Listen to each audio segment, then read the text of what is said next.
To not be like centered. We're live. It's okay. Good evening, creeps. Sorry we're late. Technical difficulties. There's always something, of course. Everyone knows you get up right to the moment of crunch time and something doesn't work.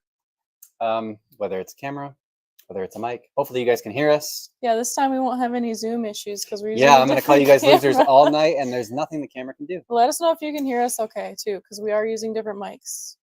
Yeah, please let us know if you guys can hear us okay. This is a juicy one. We haven't had a juicy one in a minute. So we're going to talk about Avicularia, better known as pink toes. Pink toes are a favorite here at Marshall Arachnids. They're one of the first genera that sorry, Joyce doesn't like it when I say genre. That. Genera that we actually really dove into when we got into spider keeping in general, and we're fascinated with them. Our approach to pink toes has always kind of been, Jess and I have a reptile and amphibian background, and we've always kind of looked at them almost like arboreal lizards. Obviously, they're not reptiles, but a lot of their behaviors, when you kind of look at it from a lot of the behaviors you see in the wild, it kind of makes sense. They like to bask, they like to be warm, they like to drink mist. Their environment, they like to live in the trees where lots of foliage and bark and Frank. things like that. So yeah, our approach has always been a little bit different. However, we've always been very successful with them. Very successful, I would say, with the small amount of Avicularia we have. Not to like toot our own horns or anything, but I think that's just the way it is. That's just the way it is. We can speak to this with confidence because what we're doing is working. Now, of course, with all things husbandry, hey everyone, I'm going to rant for a minute. With all things husbandry, there's a million ways to do this. But we do know that Avics have posed problems specifically for beginners. And there's a few little, I would just say, caveats with their care. I would say Avicularia are not hard. I would say that Avicularia they make great beginner species. There's just a few things that, historically speaking, the hobby has kind of twisted. And I don't think it's anyone's fault. I just think there's just the way... There's a lot of misunderstandings with the way. Yeah. So we're going to talk about that a little bit. We're going to talk about all life stages. I've got various enclosure sizes with little Avics in them. We'll talk about them individually, but we're going to talk about, how to start from here and go to here, and what all that entails. I didn't even notice she's actually out. Yeah, she's out. So yeah, we have a nice female that's out hanging out, which is nice.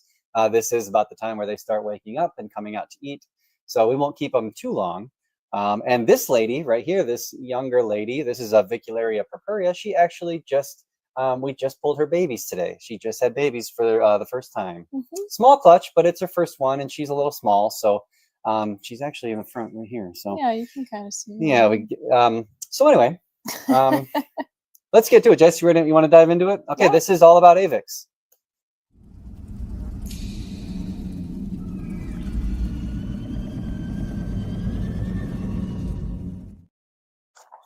All right, guys. So, hello, everyone. Sorry, I don't even have time to name you all, but thank you so much for joining us. We got flies in our face. Oh, do you have that? Oh, man, I wish we could show them that picture. We'll post it later. We have a hilarious picture to show you guys of all of the your phones right here in front of you. Okay. Yeah, we can get to it. Yeah. We have fungus gnats all over the place because we've been harvesting them for our ogre spiders, and they're everywhere. So best Avic. Oh gosh, we're gonna get to that, Blue Bomber. We'll get to that. It's too soon. Yep.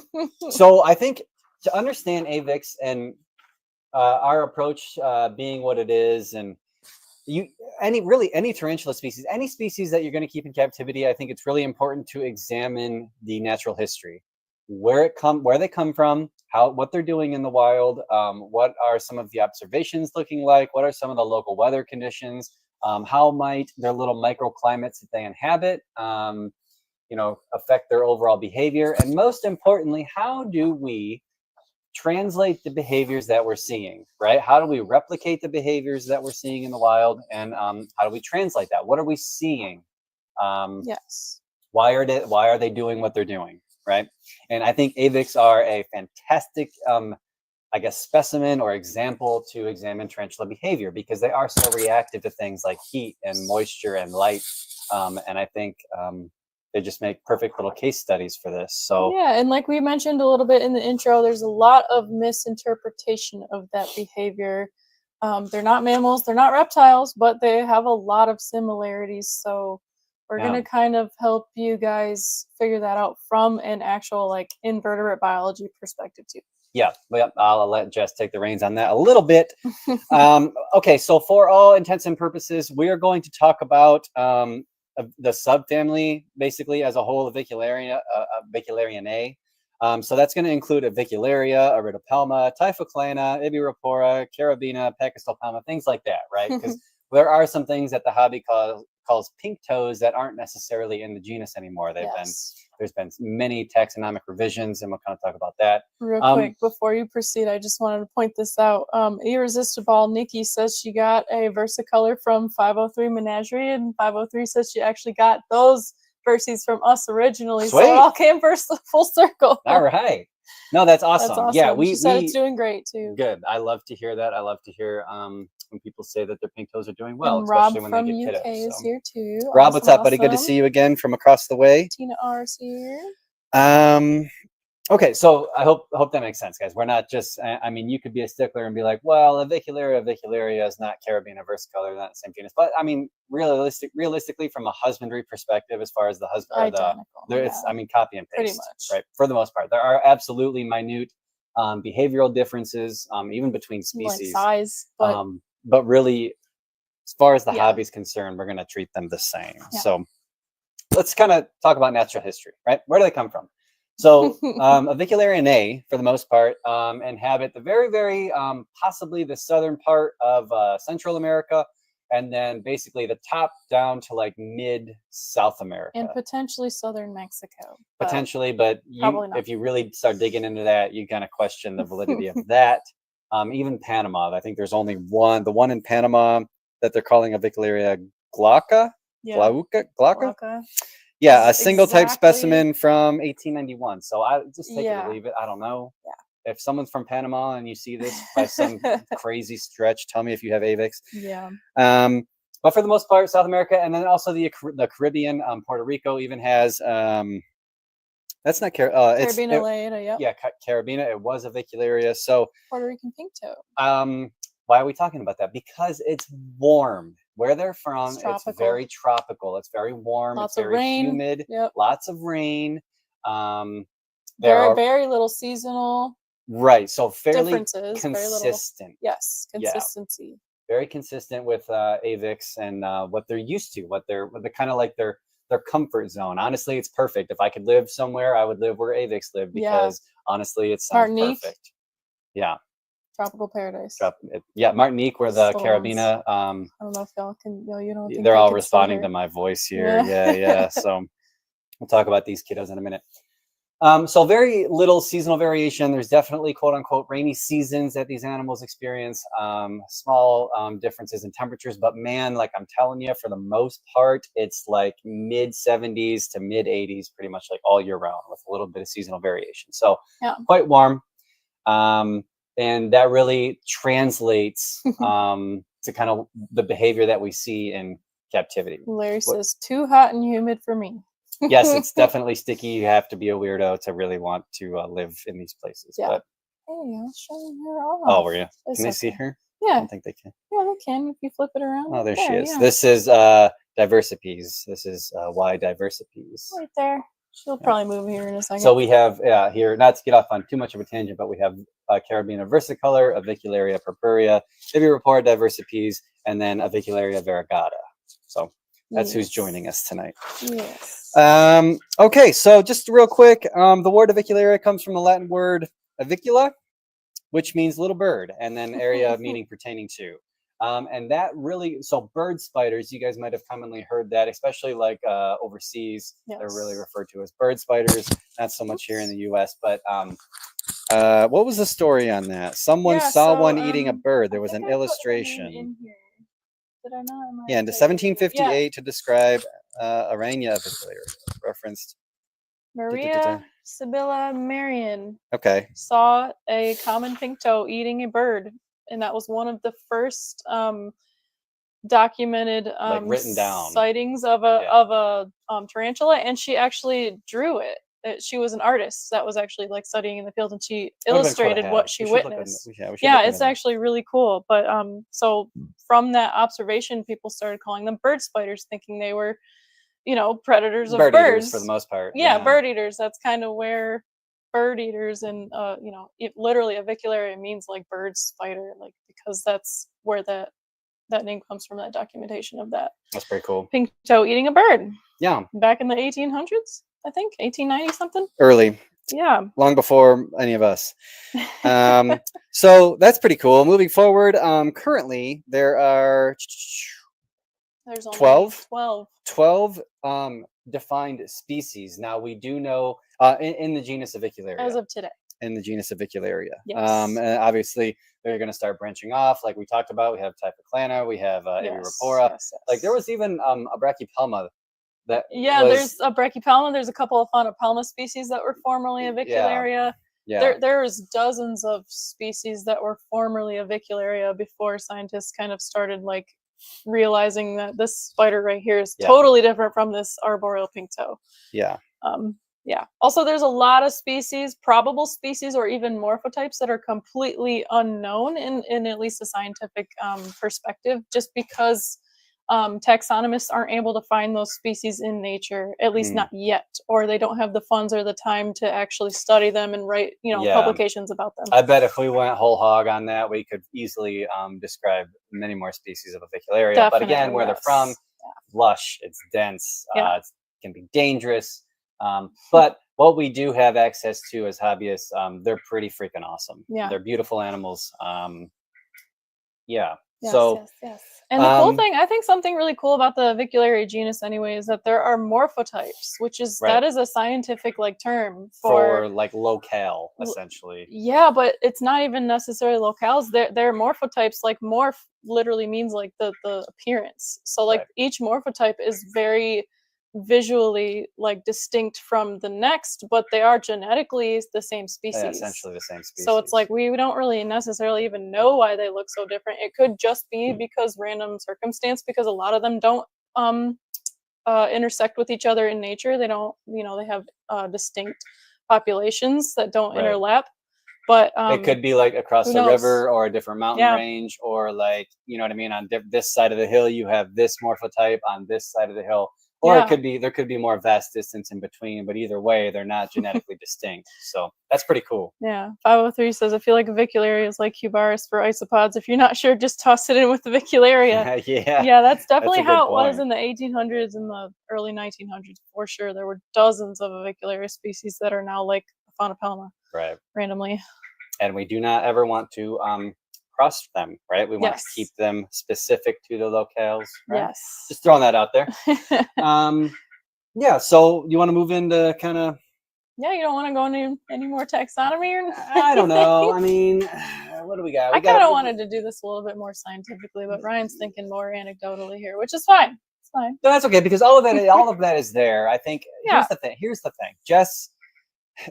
Jess is the nerd and she understands all this stuff and blah blah blah. What I'm concerned about is all of just the confusion and the misinformation and blah blah blah. So I'm anxious to get into that kind of stuff. But if you want, I mean, we can get into a little bit more nerdy stuff. You can always Google any of this stuff. That's true. But anyway, Avics are awesome. And if you want to dive into them, I think it's kind of cool. It's like the lore of the bird spider. You know, I think it's awesome. Yeah.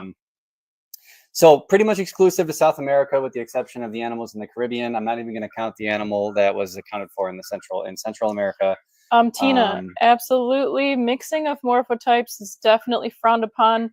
There are a lot of very much more nerdy people than me, even, who might even believe that those morphotypes are their own distinct species. Those morphotypes might even be currently evolving genetically to become their own species. So definitely no mixing of morphotypes. Yeah, don't do that. It could be totally fine, but like it's not a good idea. No, don't recommend it.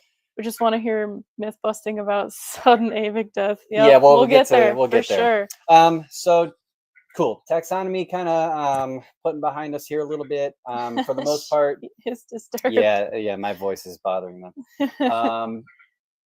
So There are boreal animals. They inhabit a wide range of different structures, primarily trees, but also like bushes and other foliage. You can find them amongst the foliage. Yeah, they even fold leaves and make little web hammocks inside of like leaves. It's cool. And also man-made structures. So obviously, with the ever-evolving expansion of the human race, we're encroaching more and more on forest habitat. But these animals are adapting, and like you'll find them in man-made structures all the time. Yeah. You know, just like we find wolf spiders and daddy longlegs all over our houses. Down south, you'll find these animals in sheds and gutters and things like that. So they are taking advantage of houses and sheds. Yeah. Right.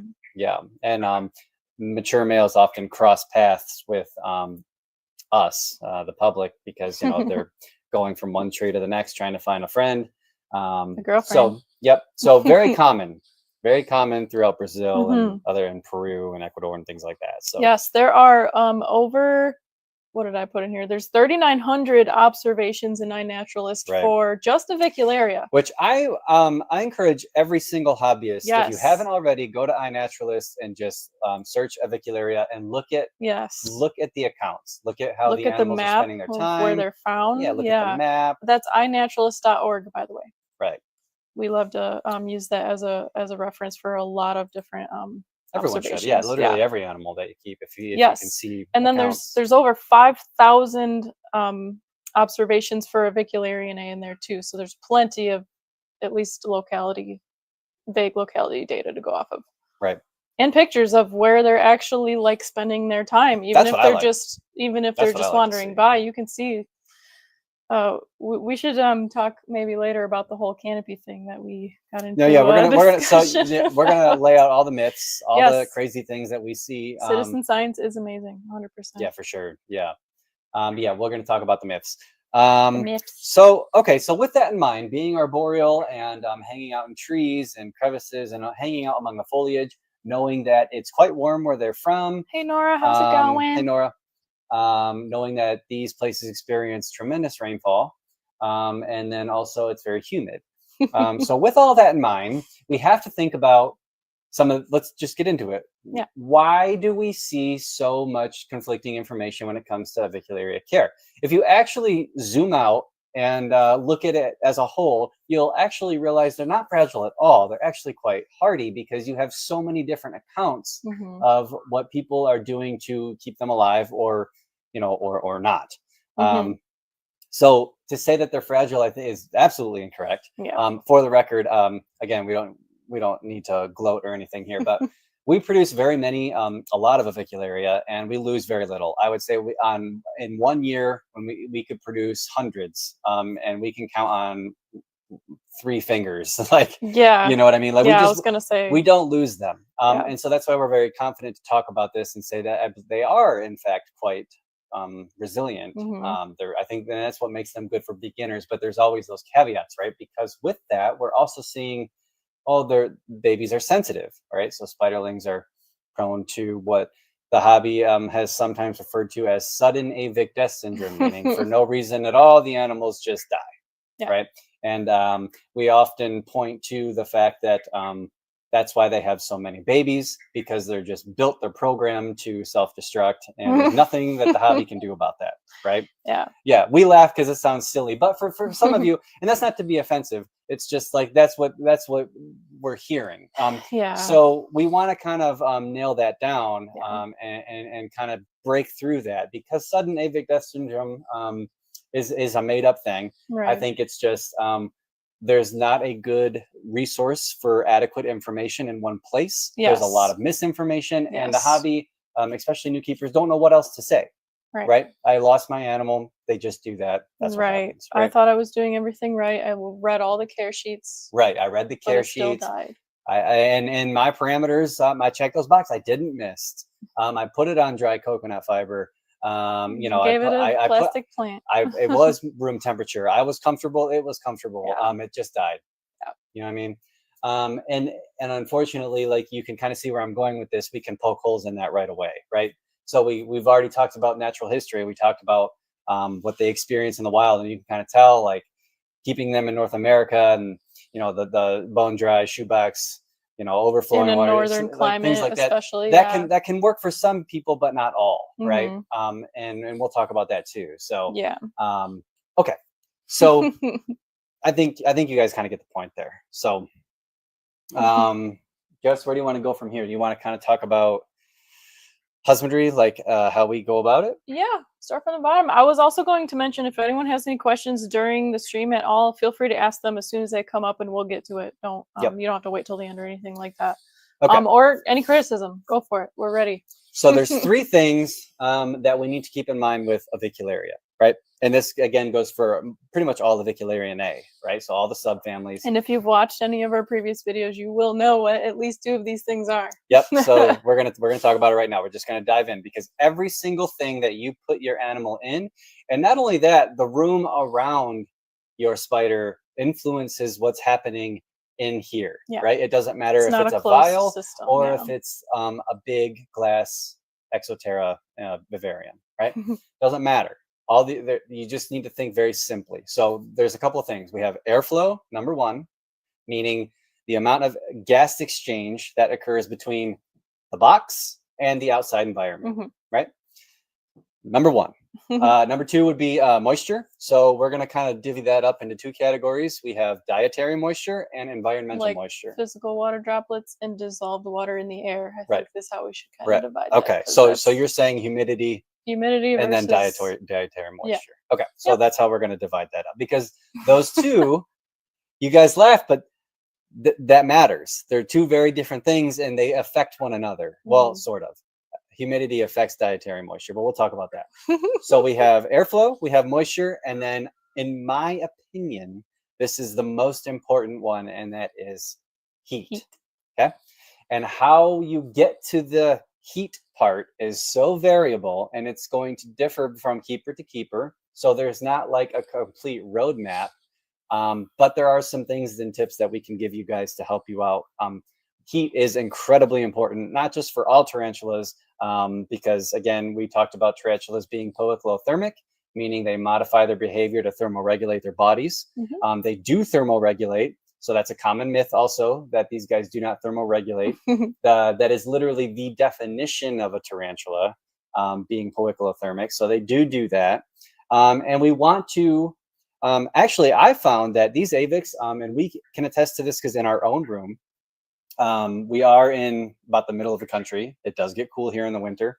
They're quite tolerant of low nightly dips, well below what they experience in the wild.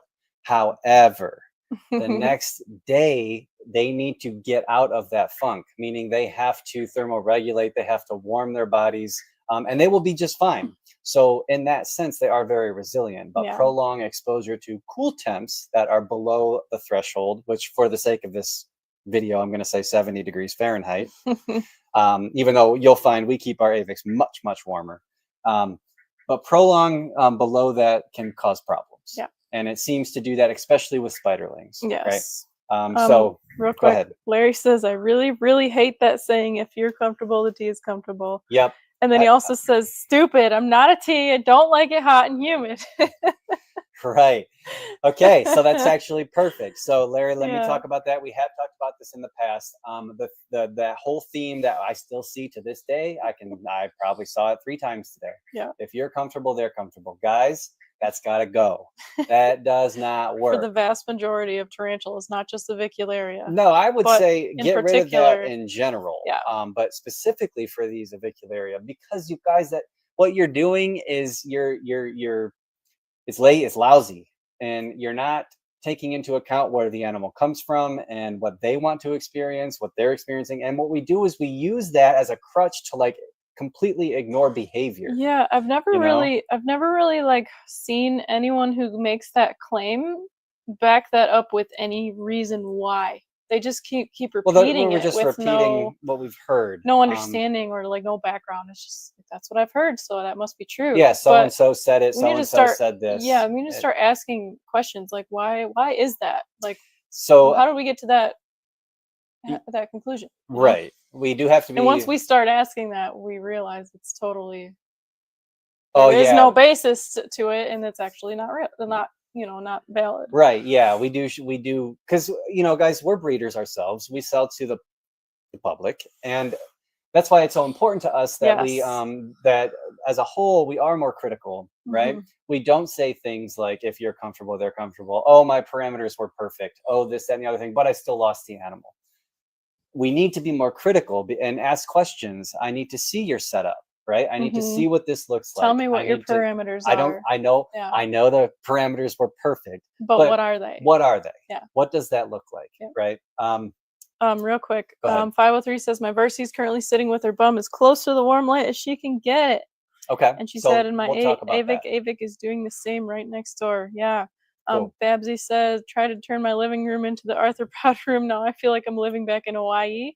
Josh cool. Rader's here. Hey, Josh. Hey, Hey, Josh. he says, good to see y'all. What range do you keep yours in? Do you use a heat lamp with Avics? We will get to that. Yep, we're getting there. Guys, this is going to be a long one because all these questions, I mean, here's the problem. I can't just say yes. I have to thoroughly explain myself Yeah. because what we've learned is people tend to pick and choose and don't listen to Yes. one thing and completely take something and run with it. And then Right. we need to thoroughly explain this because yeah. while this is I guess a little more complex than shoebox bone dry water dish, it's actually not complicated. There's just nuance that we have to pay attention to. Vicky's right? here. Hey, Vicky. Hey, She Vicky. says, I admit I thought that and I've learned better. There you go. Well, which is perfect. You're already far ahead of. I'm not going to say. Never mind. We're already getting better, right? And You're already doing great. See, and it's hard because you can't really fault anyone when it comes to this stuff because it's just there's so the much internet is inundated conflicting with this information. Yeah. And I honestly, Avics, we love Avics, but Avics fall victim to this mentality more than anything else because, again, they're not sensitive, but they are specific in the parameters that they require. Yeah. So that's why these guys fall victim to that. And then people say they just die a lot, which is sad because it's if we took the steps to just give them what they simply need, the hobby would feel differently about raising Avicularia babies. Yeah. Right? Everyone wants Bomber. Bigger ones. And to be honest, it doesn't change that much. Like from either one of these or one of these, it should all be the same. Yeah. You know what I mean? Blue Bomber says confirmation bias. Too many people fall prey to it. Exactly. Yeah. So, okay. So we started talking, this is okay. This is all good. We started talking about husbandry. So, step one, ventilate. Ventilation. Ventilate. And airflow. Yep. So, which are two different things also. So it's like, we got to get into both of those things too. Okay. I think. So everything should have what we call cross ventilation, right? And it doesn't matter if it's this or this. Cross ventilation is simply cool air comes in from a lower part of a box and then pushes up the top. The warm air is pushed out the top. Wait, I think you're explaining that wrong though. It's just this. No, just so warm air naturally rises. Correct. So the warm air is going to naturally rise out of the top ventilation of these enclosures. And because that is pushing air out of the enclosure, it's going naturally to draw cool air in. that's down here gets drawn in through these lower parts. Does that make sense, guys? So it's this, right? It's this. That's cross ventilation. Yeah. Okay. Which is also called the stack effect or the chimney effect. That is a documented, like, scientific proven thing. If there's any question to it, you can look it up. And these exoteras, basic physics comes in and then out the top. Yes. Okay, same with this. That's cross ventilation. Yes. Okay. In our opinion, every enclosure should have that. The hobby's kind of figured out that that's what these animals rely on, and they seem to like that. And I believe that is because what you're doing is you're eliminating stagnant conditions. Stagnant conditions are what kill Avicularia. It's not water. Okay, because again, what do we know? We know they come from the most humid places on Earth. Yes. We know they're often found above water in the wild. The difference between the wild and here when it comes to moisture is ventilation. Yeah, I kind of want to, you want me to, I think kind of want to share the screen and like share some of these pictures and like show how wet and humid this looks. Hold on, let me find, you can keep talking, but. Okay, so we're going to ventilate and then we're going to give access to moisture. So for us personally, I'm going to start getting into the specifics of how we raise them. So all of the Avicularia, regardless of the species and the life stage, we start off essentially just like this. We make this progression. So our kiddos, up until they reach about maybe an inch, we keep in these 40 dram vials. These Let me 40 look at dram best vials pictures. have ventilation on the sides, and then we have a nice soffit on the top. So we are achieving that cross ventilation. We just throw some leaf litter in there, and the animals get a nice little cozy spot. Now I know you're going to ask, okay, well, what about the heat aspect? And I'm so glad that you asked that question. Yes, we still do provide heat for the spiders, right? Spiderlings. Spiderlings. While it might be not as direct and I don't know if effective is the right word, but it's easier to achieve this in these larger enclosures, right? Because we want to heat from the top down.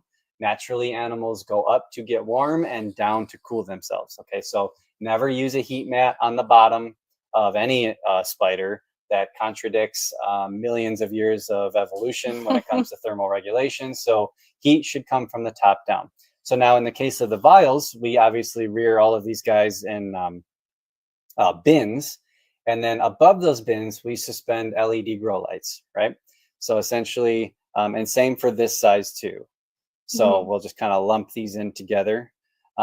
We suspend lights about this tall off the enclosure during the day, right? So they get an 8 to 10 hour photo period.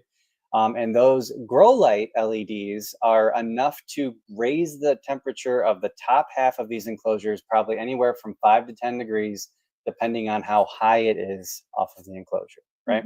So yes, we still absolutely do give them heat, even if they're in this. It just takes a little bit of thought. And you never want to use, okay, number one, you never want to guess. So you always want to use something like this for all of your animals. I don't care if it's a lizard, a spider, a frog. It doesn't matter what it is, a snake. Right, and we just simply temp this out, right? What's we that? just kind of, what's that? What is that? This is a temp gun. Temp gun. Tells you the temperature. I did not put any links in the description this time, but okay. Well, we did a whole series on heating and these... lighting. You can yeah, all you of can that get is these on covered. Amazon. But anyway, you guys get the point. So seeing it's actually I'm like sweating. Yeah, it's warm in here. Really feels warm. Great. So we give them that during the day, and then at night it goes off. Now, hold on. Josh says, I run an air purifier in my tea room all the time. I've been very fortunate not to lose any. Very curious if anyone else has opinions on air purifiers. Yeah. I think they're good if you can run them. I will say this. We have taken in some collections in the past. Oh, yes. These collections have had a very particular smell on them. Yes. Like the animals themselves, the enclosures, the soil. The substrate absorbs a lot of odor. Yeah, coconut fiber specifically seems to really absorb stuff. And on more than one occasion, the animals that we've taken in, and there's been that smell. I mean, who knows what they were exposed to? But the animals had DKS. We are still having some animals recover from that. I don't think it's we've done this enough now, and we've taken in animals, and there is definitely a correlation of sorts, without being scientific about this, artificial like odors and smells, fragrances like incense, things like that, and these animals having some sort of ailment. Now you could make the argument that the animals that we're taking in are, well, who knows what else was wrong, right? Like maybe they weren't getting enough water, maybe, you know what I mean? Like you could, but I'm just saying this. I'm just saying that I don't think it's a coincidence, and that's my opinion, right? And that's kind of been floated around in the hobby before, like avoid smell goods, avoid cleaners, things like that. So I would say if you can use air purifiers, go for it. I mean, it's good for you. Absolutely better for the animals. Just to add on to that a little bit, we don't really use any cleaners, like any chemicals other than like directly, like we use diluted bleach sometimes, and that's like over by the sink only, and then like 70% alcohol, and that's probably the only chemicals we ever use in this room. And we've never had DKS pop up in any of our spiders that were not acquired recently from another keeper. Just putting that out there. Real quick, what temps for your slings? Okay, so let's keep it going. So guys, generally speaking, with the exception of Avicularia purpurea, generally what we try to keep is, and diversipies, I would say, 75 to 85 is our range. That is daytime That's temperature. daytime. At night, you guys saw just a minute ago, it's currently 77 in here. But I'm here to be realistic and tell you guys this time of year, even recently. This was a rough winter. It got down to 65 Fahrenheit in this room for a good part of the night. And it took, I don't think it got above 71 the next day. Yeah. But that's where these supplemental heating elements, this is why I can only speak for myself. I hate it when people say never heat, only heat the room. Guys, I heat the room. It was still only, and we have a room built for breeding spiders. I heat the room, and it's still not enough. So supplemental heat. All right, Jalen, only one high is fine. No, don't block all the comment section. Hi, Jalen. Thanks, going. buddy. Good job, buddy. That's enough. Okay, so yes, so with the light, the LED lights, like we talked about, we try to reach 75 to 85. And if it wasn't for those lights, I wouldn't have been able to achieve that for those animals. So that's what I try to get out. I mean, all of this, they can certainly tolerate a little bit higher than that. And obviously, like I just stated, they can tolerate lower. I think the common middle ground is consistency, 75 to 85. And that's what I recommend. And that does not really differ much between spiderlings, juveniles, subadults, and adults. The only difference really is that as they get a little bit larger and these enclosures get larger, we provide more of a gradient for those spiders to choose where to spend their time. So I want to talk about that too. So now we do not offer a water dish for these guys. They are just misted very frequently. The spiderlings. Now, we do miss these guys this time of year, maybe every other day, every couple of days. We do offer fresh mist, and I highly recommend, especially with Avicularia, you miss them. Now, that is, see, every single topic we can just go on a rabbit hole. I see that all the time. Don't mist. Jalen's rolling his eyes at us. Now, why would people say don't mist? They're saying don't mist because they think there's a common thought there's a misconception. Water kills the spiders. Again, we kind of talked about that. The water does not kill the spiders. It's a excessive amount of moisture in a airflow in a enclosure with inadequate ventilation, right? So stagnant conditions, right? That does kill the spiders, but it is not water, right? They're from the most humid place on Earth. Yeah. So there's that. Real quick, have a humidifier, radiator, and a fan. Yeah, radiator heaters are great. Yes. You can see this one has plenty of ventilation. Yes. This is, again, Diversipies. Yes, fans. So we'll talk about fans in terms of ventilation as well. Oops, that was supposed to be a link to a temp gun. You're good. Fans, you should have fans for every tarantula collection. Like it doesn't, not even just specifically for Avics. Like you should just, the air in your room should move. It all makes sense when you consider natural history. Species aren't found thriving in smog areas. Exactly. Right. Yes. Very true. And Trevor says my room got down to 64 when the breaker blew. Scary, but everyone was fine. Good. Yeah. The guys, we got to give them credit. But I think we just don't want to take advantage of that. Right. These animals never experience 60-degree weather. Right. They just don't. It's not. They do not do that. It is not in their evolution. It is. Yes, they tolerate it because they're very resilient.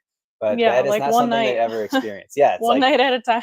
Do not keep them there. Tops. You cannot keep them there. You will have problems, right? And I don't care if you're comfortable at 60 degrees Fahrenheit. Your spider is not. Okay, it's very simple. Now, something that I want to talk about too. So we talked about the heat. We talked about the light and how we do that. Basically, for all of these enclosures, we use those LED grow lights. They're very cheap. They're made by Barina. And this one, I've got a little bit of a fancier one. This is made by Thrive Ecosystem. This one gets very warm, but what I like about this one is that it comes with a dimmer, right? Yeah. So I can pump up the intensity, dimmer, or I can turn it down, right? You can see the spider in there now. Yeah. And on these two Exoterras, I have replaced the lids, the mesh lids, with the maximally ventilated acrylic replacement lid. I do like this product from Tarantula Cribs. Yes, I do recommend this. I don't like them. Jess does not. I really like them. But that being said, you guys, it should be known that we also do like the screen lids that these enclosures come with. I think you cannot beat them in terms of ventilation. However, if your animals, I'm not saying keep the screen, because you'll often see people say to replace it with either DIY acrylic or glass or something like that. Yeah. We don't on most of ours. The arboreals. The arboreals. The Yep. Avicularia Because species. we like what the screen provides as far as ventilation. We can mist through it, and we don't have problems. But it is a risk that you run. I think there's a little more nuance to this, but it's a risk you run with their claws getting stuck. If you're nervous about that, just get yourself one of these maximally ventilated versions, or you can DIY.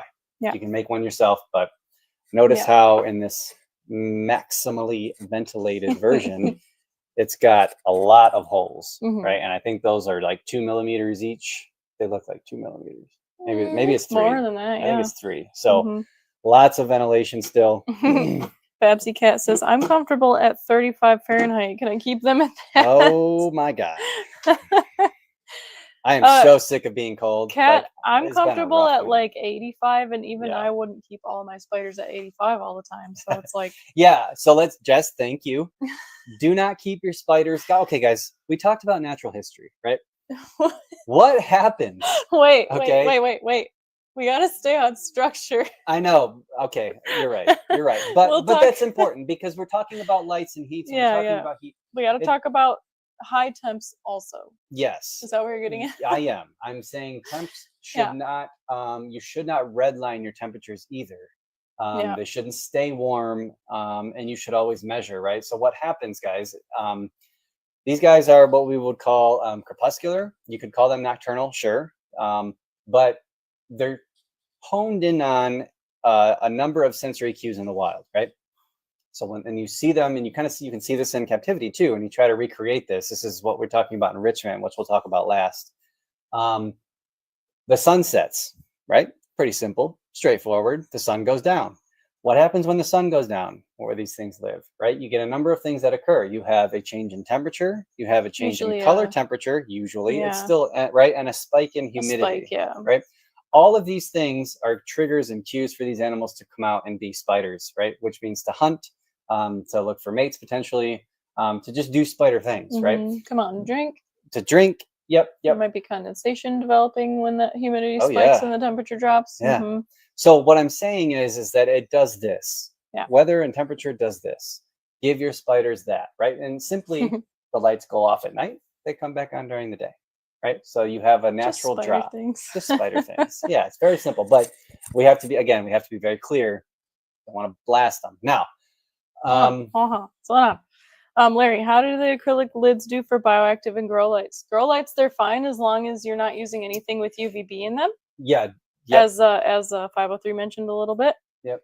UV will slowly degrade the acrylic over time, and it will start to kind of yellow it, which is the yellow is more just an aesthetic It'll thing. make it more brittle too. That too, yeah. Yeah. But the acrylic lids do, like, this is nowhere near the amount of ventilation of the normal screen lids. So that's a good thing for the plants anyway. The tropical plants that really like that high humidity. We haven't found any problem with the increase in humidity and the slight decrease in ventilation with the spiders specifically. So these do, like, you can see how happy these plants are in here. This is also we've trimmed this like 8 times. I trim it. Yeah, I have to trim it like monthly. But anyway, this fern loves the increase in air humidity due to the decrease in ventilation with this T-Cribs lid also. Right. Real quick. Oh no, we set Ryan off. I know. I tried to reel him in. No, we're good. We're back in. It's okay. We're good.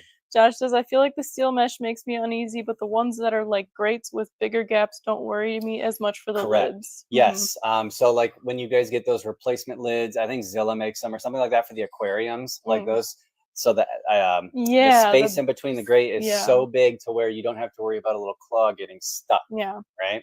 So they do fine with the lights. Yeah, just spider things. Yeah. So anyway, I think so. We're still at step 1. Yeah, step 1. We talked about heat a lot. Yep. But we're still at. I think we covered ventilation quite a bit. Cross ventilation is a pretty, the most important part in our opinion. Yep. Of ventilation, but airflow. Let's talk about airflow also. We keep. We keep our heating and AC unit blows air all the time in our spider room up towards the ceiling, and also we have multiple fans in our room. So just in case this is not enough airflow for these enclosures, which it probably is, But kind of sort of as a fail-safe, and also just because it seems to, at least I like the air circulation in this room. We have multiple fans going at all times to even help improve the airflow within the enclosure. And they're not like, it's not like we don't have fans just blowing on enclosures. Like, don't do that. What we're saying is just like kind of offshoot circulates them everything and move out the air in the here, room. which will, you know, kind of create a side effect basically that helps stimulate the air within these enclosures as well. Yeah. And if you have enclosures that don't have what you think to be adequate cross ventilation or no cross ventilation, you can test it. Fans will help that quite a bit. There are a ton of keepers, a ton of veteran keepers who have only kept Avics in like 10 gallons and other things with just top ventilation, and they swear by it. Yeah. That's totally fine. That's great. That seems to work for them. Yeah. Yeah. So the airflow outside of the enclosure is just as important as the actual ventilation in these enclosures as well. So something to consider. Now you might be asking yourself, how do I know? How do I know? Yeah. Right. When you missed this, right, because you want to give your spiders some droplets to drink. And again, we talked about enrichment and also raising humidity levels.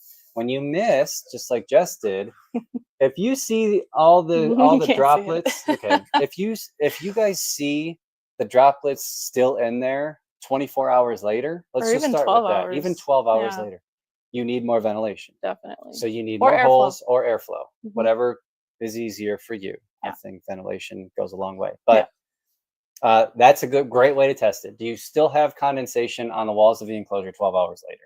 Or if you're not misting frequently or at all, and you have live plants like these enclosures have, and you see condensation building up, that is a huge sign that you do not have enough airflow.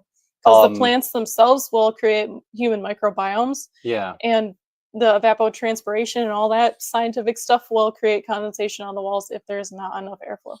Alternatively, if your soil is moldy, that too is getting moldy, and I'm not talking about fungus, which yes, fuzzy mold and fungus or whatever. I'm just saying like mold in general, white fuzz.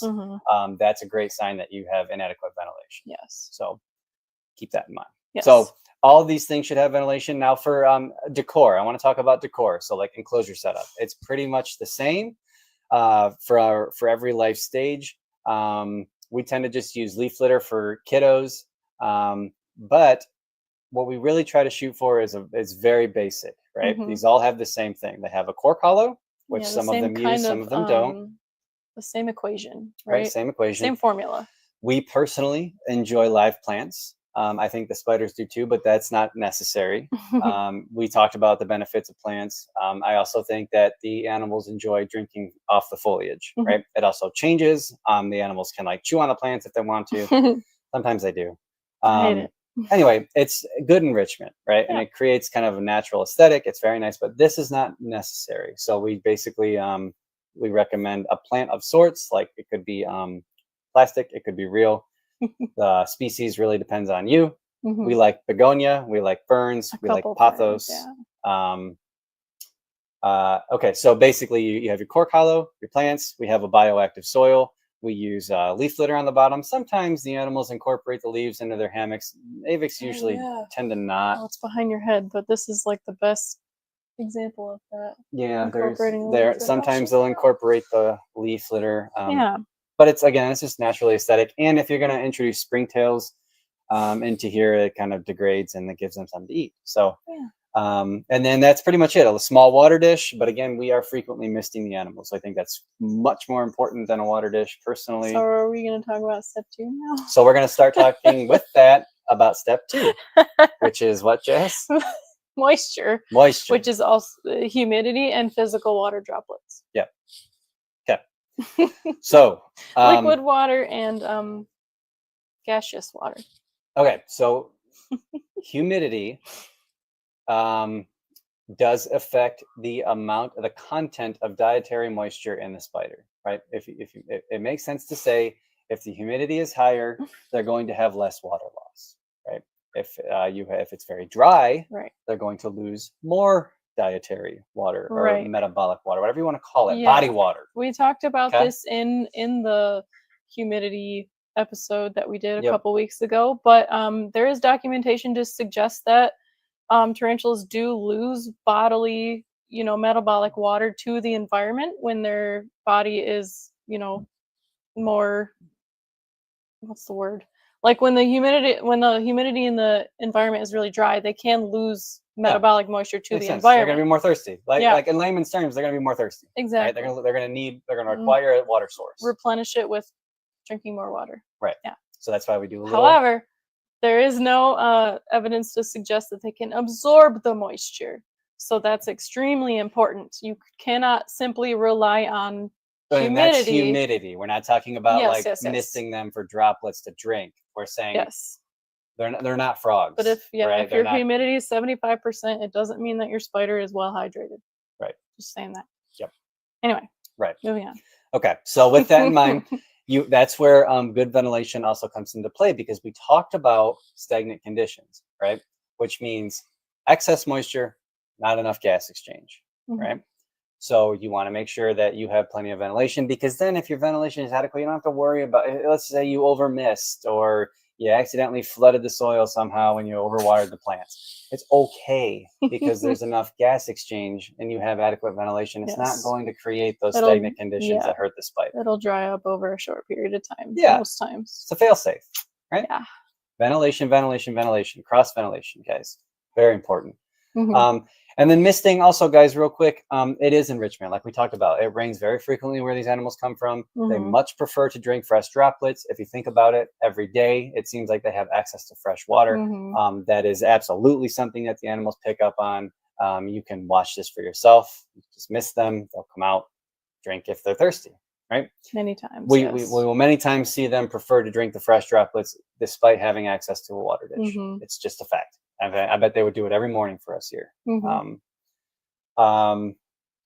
Does that satisfy your moisture content? Your also, moisture. Yeah. So for Avics in particular, I do want to talk about like our routine a little bit, our husbandry routine with respect to moisture and humidity or whatever. Yeah. We don't chase humidity levels at all. Yeah. So if you're asking us like what percentage humidity do I need to get, and which is okay. So go ahead. Yeah. We don't measure any of the humidity conditions in any of these enclosures. That sounds kind of crazy, but like I mentioned, the spiders don't absorb water from humidity. So we do have, of course, like you can see that this little guy has a hygrometer right here. It's 42% in here, which is relatively kind of dry, but it's dry. So we do use that number to kind of gauge how often we should be providing the dietary I think moisture. that timer's broken. I'll be right back. Oh, that one? Yeah, that needs to be off. Oh, yeah. I should have been off like an hour ago. Anyway, so like if it's super dry in here, we will, and like obviously this is going to happen most of the time in the winter months when we've got heat running more often, etc. So we will mist our spiders more often to provide more opportunity to replenish the lost moisture with the dietary moisture. When it's a little bit more humid in the room, we'll kind of pay attention to how often or how quickly the condensation evaporates from the previous time that we misted. But honestly, even in the summer here with the warmth and the airflow in the room from all our fans and whatnot, it still pretty much dries up at the same rate. We still find ourselves misting fairly often just to provide all of our Avicularia with the opportunity to drink pretty frequently. Again, we don't really stick to a schedule no matter what time of year it is. We typically want to mist about every day or every other day in the winter, again, just because it's so dry. There's a lot of heat, like supplemental heat in here. And then in the summer, we mist about every 2 days to every 3 days, approximately. And again, that's going to depend on how quickly that moisture evaporates in your enclosures. That will depend on your ventilation and a million other things. Yeah, because I can already hear if you guys have made it this far and you're fairly new, I could hear people saying, okay, well, how do I know how often to do it? Exactly. Right? Yes, it's a very. I think the answer is you gotta. Yeah. This is where critically thinking is gonna come into play. Yeah. Again, I think the animals. I think every day is fine, to be honest, or every other day, but you just have to watch what's happening in your box, because again, your environment is going to be different than our environment, and what we want to do is this environment. I know it's fun to look at a care sheet and say, well, so and so said do this X amount of days and feed them this many times. That's just not how this works, right? So but and I'm saying this to encourage you to not be afraid, just to critically think, to pay attention, to watch. And it'll be okay. It'll be okay. We get that question that's maybe one of our most popular questions, and is how often should I mist? Because a lot of our customers and followers know that we mist. You know, we recommend misting. We mist. You better mist the slings that you get from us. Please, So that's the follow-up. I'm gonna be mad if you don't mist our slings. The follow-up question is, how often should I mist? So that's, you know, our basic answer is to say, this is how often we are misting in our climate, and this is what you should do. Basing it off of your climate. You know, you can start on if you like to have a schedule, you can start with like every other day and see how your spider responds, how like if you're noticing over time that the substrate in your vial or your enclosure is like kind of getting kind of swampy, obviously you're probably misting a little too heavily or a little bit too often. So that's where we kind of use nuance and gauge how to alter what Rob said. Alter our, I like that. Make the box you live in a healthy place, then you're off to a good start. I mean, to be honest with you, Rob, that's like perfect advice, because like that's why we're so big on this approach right here. Big enclosure. Honestly, I don't think it's big enough, but like, you know, it's got it all. It's got safety nets here. It's a proper microclimate. It's like a microclimate. It's got heat. It's got light. Spider has timers. choices. It's got choices. Like it just makes it easier for us, and it's much more aesthetically pleasing to look at too. So good point. Rob also said, I turned my back on the online community years ago, and this is like a breath of fresh air. We appreciate you, Rob. Man. Yeah, I like to hear that. Larry, guessing it's okay for them to drink water with the mosquito bits, or should I use a different sprayer? It's probably fine, okay, but we don't mist with the mosquito bit water. We use just straight reverse osmosis, guys. And you can go, when you go to the store and you get those like 89-cent jugs that say filtered water, drinking water, that's our reverse osmosis. That's what I recommend. It's probably fine, but just to be completely safe, I would avoid misting with the mosquito bit water. Only use that to water your plants or your substrate. Put it in the soil. Anyway, so there's moisture. You want to talk some more about heat? Yep. So we got airflow. We talked a little bit about heat. Like we said, we suspend the lights, and you guys can kind of see this is just a version of that. But because the enclosure is so tall, I can rest this right on top, and this has a dimmer switch. Is it okay if I pee? Yeah, go ahead. I'll keep rambling. So, all right, guys, Jess is gonna pee. I'm gonna keep talking. So some of you are asking, like, can I use a traditional heat bulb? And the answer is yes, with some caveats here. So, like, yes, you can use normal heat bulbs. Usually speaking, like generally speaking, with these small things, you have to be very, very careful. You don't want to go into that blind. You want to have a good idea of what your element's going to be producing, and like generally speaking, it's going to have to be a good distance away. And also you have to factor in your conditions too. Like, is it going to be like 60 degrees Fahrenheit in your house? Is it going to be, in the 70s? Like 10 degrees, like variation is a huge difference. So like, can you use, I just swallowed a fly. They're everywhere, guys. So you have to answer that for yourself, but the answer is yes, you can, if it's absolutely necessary. I prefer the LEDs because again, they're safer, they're softer, it's a little more gentle heat. If you can get dimmer switches. The heat bulbs that we have used in the past for like our brooding Avicularia, like this purpurea, we've used it for obviously our Poecilotheria, but like if you need to use them, I use those little halogen bulbs. They're mini halogens, and they come on you can get dimmer switches for them, so you're in complete control of that output. So all that to say, the answer is yes, you can, but you have to be very careful, right? They're not all created the same, so keep that in mind. Mist every evening as the sun. Yeah, so that's a good time to mist too. So like you can either do it, we like to do it either first thing in the morning, like kind of as the lights are turning on, or I think a more natural approach is to do it as soon as the lights go off. Because again, we kind of talked about that dusk period where the humidity spikes and the spiders are coming out. So that's when I would do it. But sometimes you just don't have that option, and they need to be misted when I got time. And they'll still, they're opportunistic. They will come out and drink. So. Okay, I turned my mic off and then back on. I don't know if you guys can hear me. Say something. Saying something. Okay, yep, they can hear you. Okay, so we talked about heat. Highly recommend it if you guys just want to heat the room. You know, I see that a lot. Just heat the room. Number one, we kind of already talked about, like, sometimes that's not completely feasible. Yeah. And to be honest with you, to be completely honest, in my not so humble opinion, I don't think you're giving the animals the best thing. Like, I think the best thing for them are those thermal gradients that we talked about, giving them access to warm and cool as they please. It's kind of like a bare minimum, at least if you have juveniles and adults. Yeah. Yeah, it's like, that's where we set our baseline, is with heating the room. That's exactly right. We set the baseline, with the thing. People say, don't heat the enclosure, you'll kill them. Like that is, I'll be honest, it's so ridiculous. You can, but you can do that with everything. Like, you can kill everything if you're not paying attention. If you do it wrong, you know? Yeah, like, that is such a stupid thing to say. You can, if you're not paying attention, accidents happen, and I think that's where a lot of this comes from. But, like, you can see, we heat all of our enclosures, all of them. Yeah, I don't know if you mentioned, we delve deep into heating and lighting in our 3-part series, so we don't have to go too far into it. No, but it's connected to Avics. But yes, Avics need, absolutely. I think you need to give them that. Yes. I think they're obviously, you can make them survive without it, but I think if you're going to do it right, I think you should give them that. And then what's really cool about them, I talked about how they behave like arboreal lizards, meaning, and that's coming from, like, they come out to bask. They come out.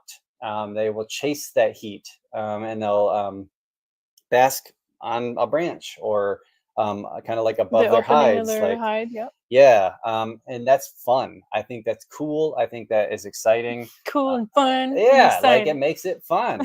You can literally see them. They come out and they hang out. Active.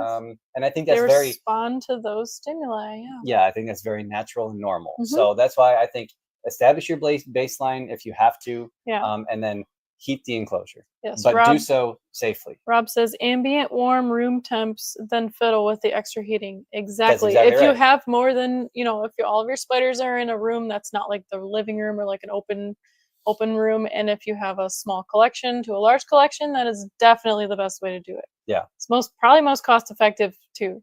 Yeah. Honestly.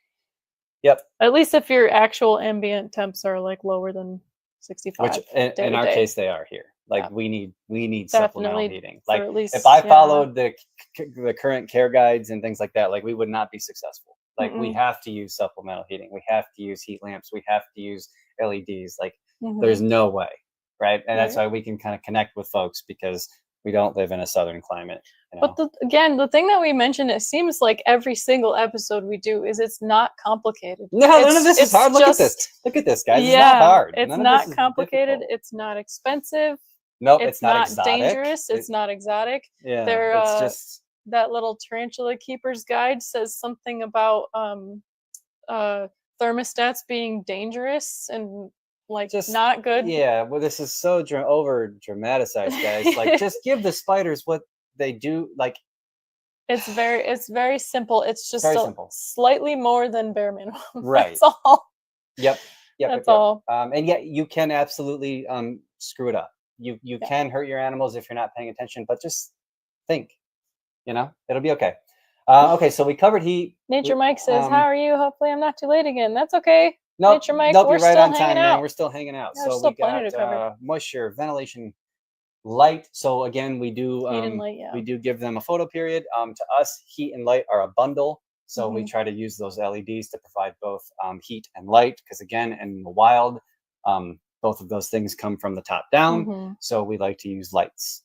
That's what we like to do. That's what we recommend. A little fun fact, if you guys haven't listened to our heat and light series yet, a really cool fun fact about these Avicularia purpurea, not this female, but our other female, who's our bigger one, affectionately nicknamed Kirpy. She had an egg sac about 2 months ago in early January, late December.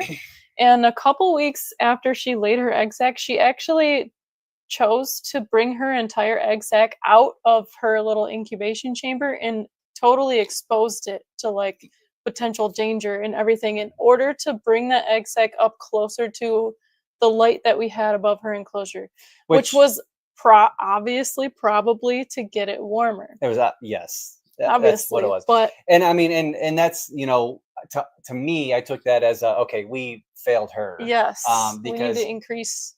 Even though we had the heat, the halogen heat bulb on her enclosure, clearly, like, she had to go out of her way to find even warmer to brood her temps. animals, brood her babies. Yeah. So that told us, okay, we need to change this. So anyway, that's a cool story. But but so what we did is learned. we did provide that extra heat, and she, for like a day or two, she kept it like dead center, in the center of that heat light. It was probably 96. It was hot. It was hot. Relatively very hot. And then after a couple days, she went back into her you know, where she was brooding the sack, which our heat light was positioned maybe a few inches away, so there's no doubt that the top of that brooding chamber definitely felt a little bit more of that residual heat, and we had babies about 2-3 weeks later. I think it was even sooner than that. I think so too. It was like, I think, here's what I think happened. I think like during that moment of incubation, I think she reached a critical point where it's like, my babies are starting to molt. Yeah, they're starting to develop. They're moving. They need something. And this speaks to like why I think these babies need to be much warmer than what we currently keeping them. Is like, heat is energy, and these animals know that energy they need it to metabolize. They need it to molt. They need it to grow. And I think she was just like, I got to get them over here. I got to get them what they need. They're gonna pop out of their molts, and then I can go back down. They need some energy. They need some energy. So I think we just need to be very critically minded about, we need to look at the spiders differently. Avics are, like I said, a great candidate for this, a great case study. The best, I think. In my opinion, the best. I mean, Poecilotheria are another one that really respond to this kind of stuff. There's also some baboons that do. But Avicularia, with their lifestyle and how they actively chase heat, and they respond really well to like really immediately too changes in the environment when it comes to moisture and things like that. Like, guys, I think they're so simple, and I think they're so straightforward. I just think we need to adapt. We need to look at them differently. I think Avicularia are so much fun. I think they're a great beginner species. Ryan tells me every day we need to sell everything and just have Avicularia species every day. I do. I just love, they're so rewarding. I love them to death. I think they're beautiful. I think they're very straightforward. And I recommend them to everyone, literally every keeper. You know what I mean? The flies are like infiltrating the phone lens. I keep seeing them in the camera. Rob says, I have an Augocephalus azendamae. I see it at night, mainly when I'm creeping around the room, but when the light goes on, she always hangs about under it for 5 minutes before going back in the hole. That's perfect. Who said that? Rob? Rob, that's perfect. I'm glad you said that. I call it their morning cup of coffee. It's like they literally will hang. They do just baboons that. Especially. They hang out around the light. Baboons do that a lot. Ours do that. And they bask, and then they get what they need, and then they disappear. Yeah. Boom. That's a spider. Just spider thing. That's just a spider thing. Anything else you want to add to this? I feel like we could just keep going and going. It's okay. Ryan is eating the flies. Actually, I'm eating them. I did know. I did. I told him. Oh, you were gone, and one went right down my throat. Not cool. You want to show him this picture? No, we shouldn't. We'll show him. No, we'll post it online. Guys, I think this is like the last day to join our Facebook group. Oh, yes. Giveaway. We're drawing our giveaway tomorrow. If you have not entered our giveaway, unfortunately, it's for Facebook members only. Just join the group. Make a Facebook just for this. We are giving away a female Poecilotheria species Highland female. Yep. U.S. bred and born. You got to be in the U.S. Sorry, we're Rob. drawing it tomorrow. Yeah. Sorry, Rob. But we're doing giveaways every month in that group. That group is really just an extension of this page, and what that does is it allows us to talk to you guys. You guys to talk to us, give us feedback, tell us we suck, tell us what we want to cover. 503, you better go join that givey. Yeah, so get in on that, and then we're gonna draw another one in a couple days. We'll make another giveaway. Figured out what it is. Yeah. Maybe a lowland. Yeah, we should do an international giveaway because Rob's upset. So we can do maybe like a print. Or a shirt. We'll get to that. Yeah, maybe we'll find something else for you. Just for you, Rob. You better enter it. I'm gonna be mad. Just kidding. All right, guys. Okay. Jess, anything else you want to add about Avicularia? I don't think so. If you guys have any more questions, go for it. We're only an hour and 9 minutes in. This is like record time. So I rambled pretty pretty quickly. Yeah, you talk very you fast. guys, you know, we sell acrylic enclosures. This is one of our old school purple box. People ask all the time, 447. do you, yeah, this is 447. We also have 8012s. People ask all the time, do you like glass, acrylic? I really don't think it matters. A lot of our collection is in the glass stuff. But with the acrylic enclosures these days, like there's so many improvements, and they're such high quality. Yeah, everyone wants to know our favorite species. We didn't even talk about species. We didn't talk about any species, really. I don't know. They're all awesome. What's your favorite? I don't know. For some reason, I'm really particular to Avicularia minitrix because they're the only Avicularia species, some of the only tarantula species in general that like maintains the same coloration as a sling all throughout adulthood, especially for the Avicularia genus. But that's pretty uncommon for New World species in general, except for like the plain brown ones. But they have baby colors up through adulthood, and they're the only dwarf species, at least in Avicularia. I'm not going to speak for the other Aviculariinae genera because obviously Typhoclena can be considered a dwarf genus. But minitrix only get about 3.5 inches. They're so cute. I wish my females were out, but of course they're not. Neither one of them are out right now. But they're really neat, and of course they're evading me. They are also near and dear to my heart because I think they're the first tarantula that I purchased for myself too. Dude, that's we actually, by Ryan's request, I bought what was supposed to be a pair of minitrix, and they turned out to be 2 females, which was great for my favor. And then it took me forever to find a male. Yeah. But that was also my first one of my I think that is my first like personal breeding project that was successful too, and I had 2 out of 2 successful egg sacs. Yeah. I really like minitrix. They're cool. They're neat. Bye. Probably versicolor. Really? Yeah. I mean, Purpurea? That's close. I mean, second. Versies are. But I probably mean, like second versicolor, too. like easy stuff.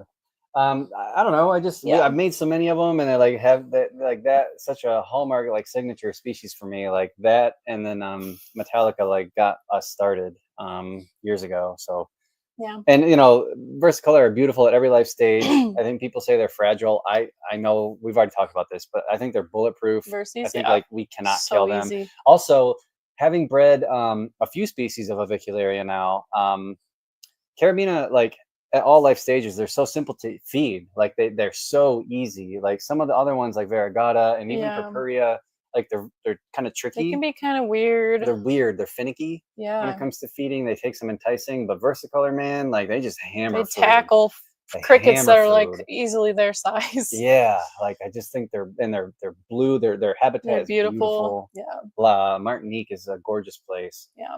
I think versicolor. Yeah. Probably my favorite. 503 said. I mean, look at that thing. Look at her. She's just hanging out. Ryan moved her tank over here. She didn't even budge. She's like, this is fine. I also do appreciate versicolor. They're pretty active during the daytime. At least adults are. I see them out, like completely out. Like this one is not just hanging at the top of her her cork tube, but like out on full display during the day sometimes. And even when I'm like opening the enclosure to feed them or like do whatever maintenance, they usually just like sit there. They're just hanging. Totally fine. And take another note too, like when we can get them out of these 40 drams, everything that we have them in is front opening. Yeah. Just makes everything so much easier. It's better for us, it's better for them. So after we're done talking about favorites, I want to talk about these different enclosure sizes too. But no, hold on. That's right. 503 said, or if you could only had one Avic, what would it be? So that's I think my answer changes. I think Ryan's doesn't. But if I could only have one Avic, it probably would be versicolor, just because there's not a bad thing to say about it because I love Purpurea so much. Yeah, like, I don't know. Purpurea too. Hey, stop asking me to make these decisions. Okay? Purpurea is trying to web the door closed. Yep, they do that. Yeah, she's like, quit. 503. I wanted to buy a minitrix for you, but they're not on the website. Are you hoarding them? I'm not. Honestly, I am. Honestly, I only held back 6 individuals from my first 2 breedings, which was like 120 slings, and I deeply regret it because I only ended up with 3 males, and 2 of those 3 males are still making their way to adulthood. Yeah, we did not hold enough back. We're in this for the long game, and we eventually want to just want to be self-sufficient, self-sustaining, and it's also like it's hard to get rid of stuff that you make and spend so much time with, and like you know what I mean. Like it's I know this diverse piece is wound up. She is. Always She needs a wound up. food. But yes, we made them last year. It was a pretty small sack, and it was a loan, so we did owe half the sack to the other the provider of the mail.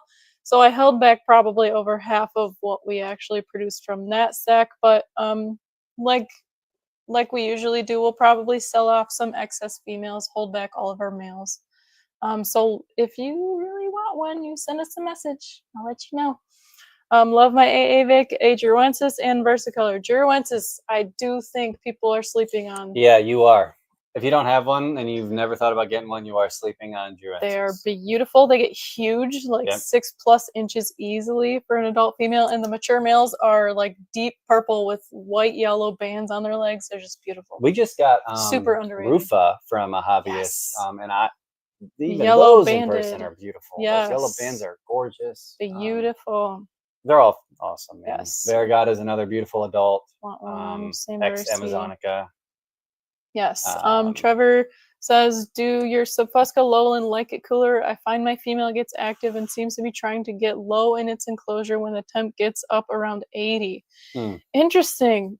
I don't have a ton of lowland, funnily enough. I have had a bunch of highland gifted to me, but I only have 3, maybe 4 lowland, including my adult female. Not super active like some other pokies are, but then again, like some of my other pokies aren't super active either, so it's kind of hard to tell. I can see it from my limited perspective.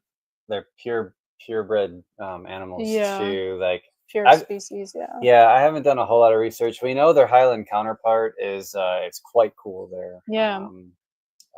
But you know, being lowland forest, I would expect it to be quite warm and humid, but maybe it's not. You know, with ours having the gradient, like you said, just like that, you know, they can kind of come and go as they please. So it's hard to say what they really prefer. But I'm sorry, I just bumped my mic.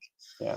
How long does it usually take for Avics to go from pink slings to black? So that varies quite a bit at least by genus. So Avicularia specifically, they're relatively slow growing.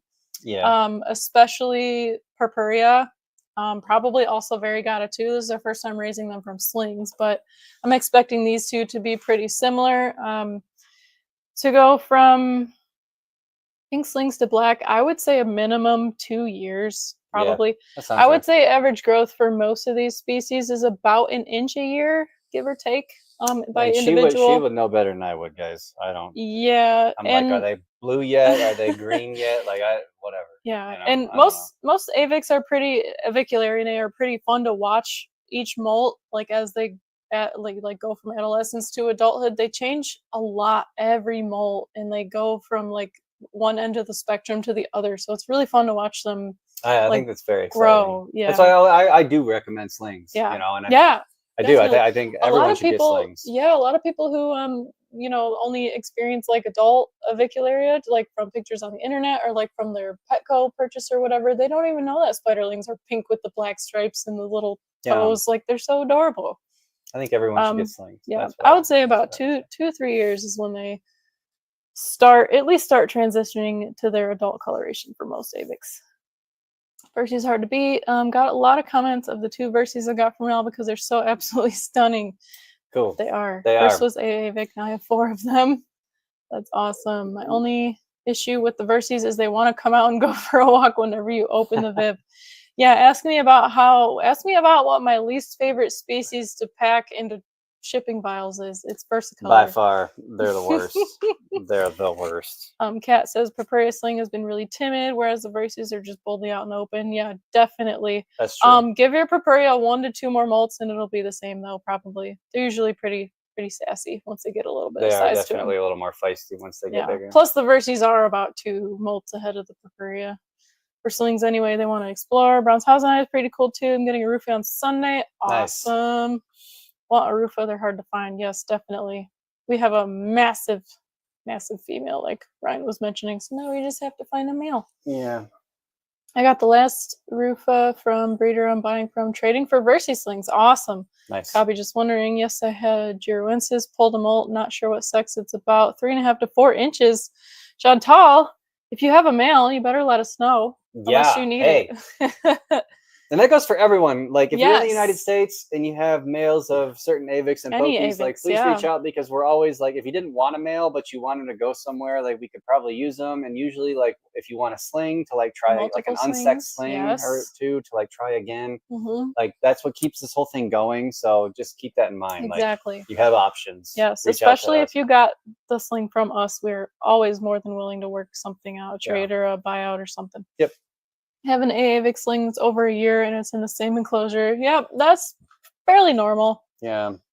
It's not, as long as it's eating and molting, at least Yeah. on some And degree, keep it warm it's too, normal. you know, because Yes. temperature, if it's cool, if it's kind of like below that 75, 85 threshold, like Yeah. temperature definitely slows them down a lot. Mhm. So kind of keep them in that range and you might see a difference Yeah. in growth rate. Yeah. Yeah. Kat says, so many pet store professionals freak out when they hear people want to get slings because they're so convinced that slings are impossible to raise. Again, guys, like, Yeah. we can't kill them. So like it totally comes down to parameters, and like nothing we do is spectacular. Nothing we do is special. There's no secret sauce. Yeah. We're just really paying attention to that, those specific parameters. Yeah. 75 to 85, moisture, ventilation. It's that simple. And again, not to like toot our own horns or anything, but like if something dies in our care, we're like, this is not normal. We look at each other. What happened? Yeah, like, are you sure? Did you? Because it has happened. We're not going to say we haven't. Like, yes, this year absolutely. we lost, I think, two. Yeah, two or three I think Avics. one Variegata and one Versi this whole year. Yeah, I'm pretty sure. And it's hard because, you know, they are kind of, or I should say last breeding season. I think what we did is we kind of narrowed it down to it didn't get enough water. Yeah, it did get very dry. It got very dry, and I think that animal, like when we were misting, it just, that's so like we don't just say it just happened. Like we always try to figure out. Yeah, like let's evaluate, what does the enclosure look like? What does the actual body of the dead spider look like? Is it dried out? Yeah. Is it injured? Stuff like that. Yeah. Let's see. I have an Avic, 2 Marionate, an Arantiaca, a Papuri, and a Bisigoi. Arantiaca are pretty cool. I would like some of those. 503. Those are terrible. You should just send them all to me, please. Thank you. Chantal says she's in Toronto. Darn it. That's okay. You'll find someone. If you have a male, you'll definitely find someone who needs one. I hope anyway.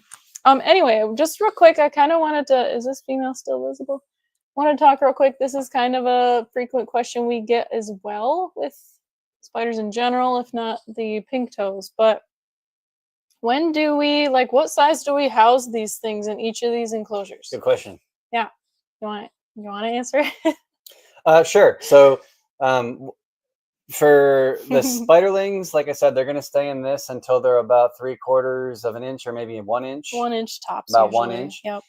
When we go from 1 inch, we go to something like this, a 447 or something equivalent. Yeah. And then I should grab. Hold on. Let me grab a. Like this animal here, Pioneer. Honestly, I think I'm going to show you her. Come on, phone.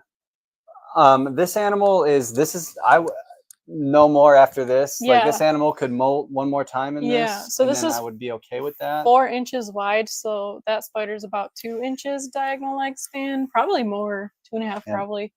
This is also one of the intermediate, larger juvenile enclosures. Yeah, this is a little bit taller. This is a Celadonia, but yeah, a little top opening. I don't like these as much. I prefer front opening. I like these. Yeah. Anyway, so once they hit this like 2 inch, 2.5 inch, sometimes we might push it to 3 inches, but that depends on the individual, the setup, whatever. Anyway, about 2 to 3 inches, we're gonna want to move them into something like an 8/8/12. Or you could just go right to this. Absolutely. Says me. Yeah. Yes, 8/8/12 is like our bare minimum for those 2 to 3 inch juvies. A lot of keepers will say that this is the maximum size that you will ever need for most tarantulas. I completely disagree. Same. I don't think you can provide, at least for tropical species, I don't think you can provide a proper thermal gradient for like a 6-inch spider in an enclosure this size. But You for a can't. juvenile, Yeah. for a juvenile about 4 inches and under, I believe this is perfect, especially like for thermal gradients and everything else. Yep. Once that, like, you can, I don't know if you can kind of see how big she is, but this individual's just about 4 inches now. She's probably right on the border of like needing an upgrade, but Purpurea don't usually get very big. They're one of the medium kind of Avicularia. She might get up to 4.5, 5 inches total. She would probably be fine in here, but like a versicolor or like a rufa or a druensis, we would definitely want to rehouse this spider once it reached about 4.5 inches or so.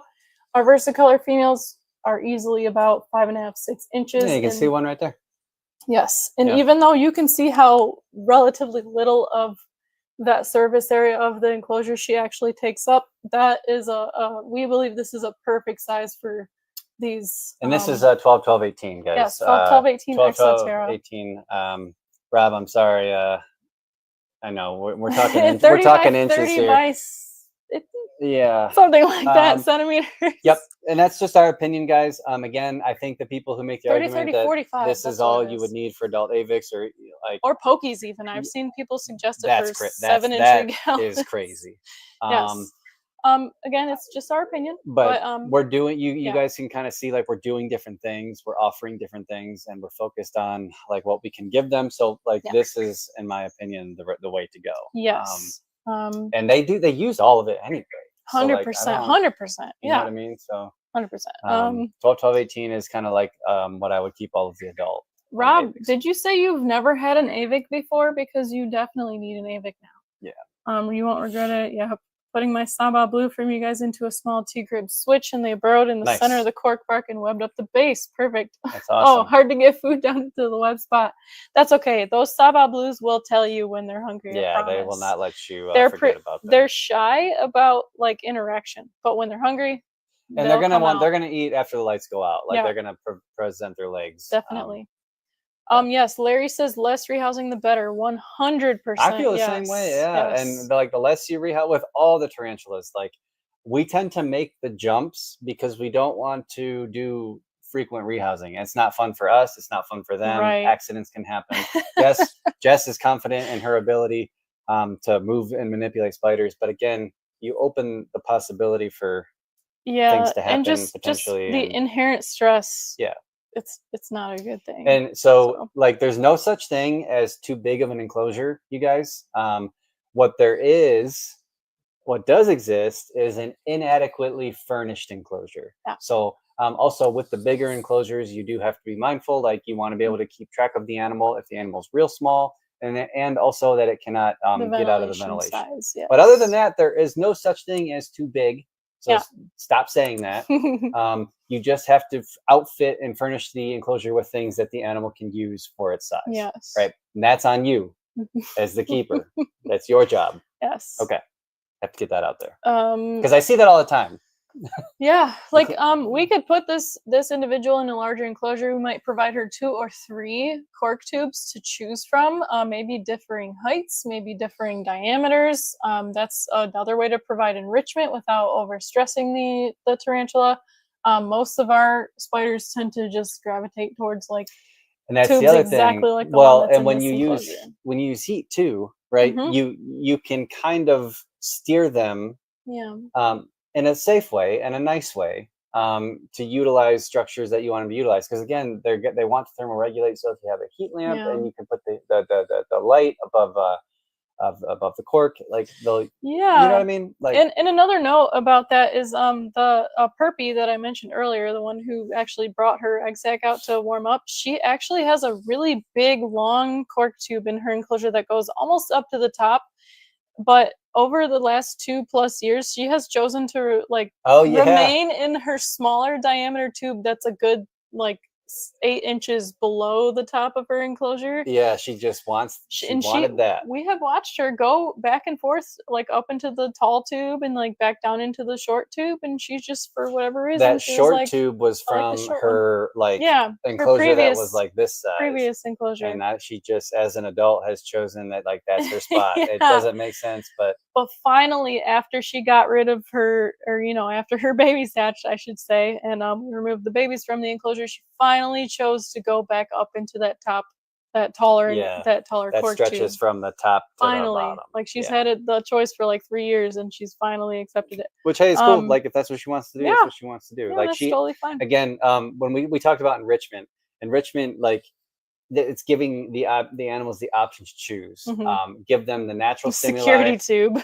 Yep, security. That was her security tube. But she had the option to thermoregulate. She had the option to access a bigger hide. Yeah. So, and that's important. Even for bugs, even for invertebrates, right? And we know this because they use it. Yeah.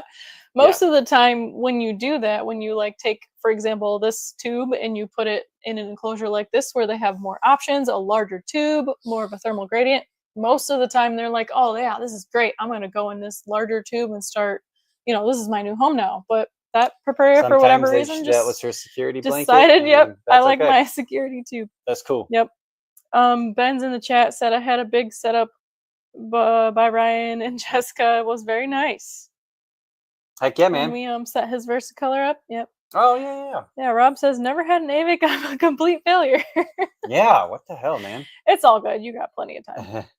Before you go, you guys are doing another auction tomorrow, right? Yes, we are. Kat, absolutely. Yep. If you guys are in the States, sorry, Rob. I know I don't mean to keep dogging on you, but we can do international dry goods shipping. Just saying. Yeah. I don't know how it works with Palm Street, but I don't know. Anyway, we are doing an auction tomorrow at what time? Tomorrow.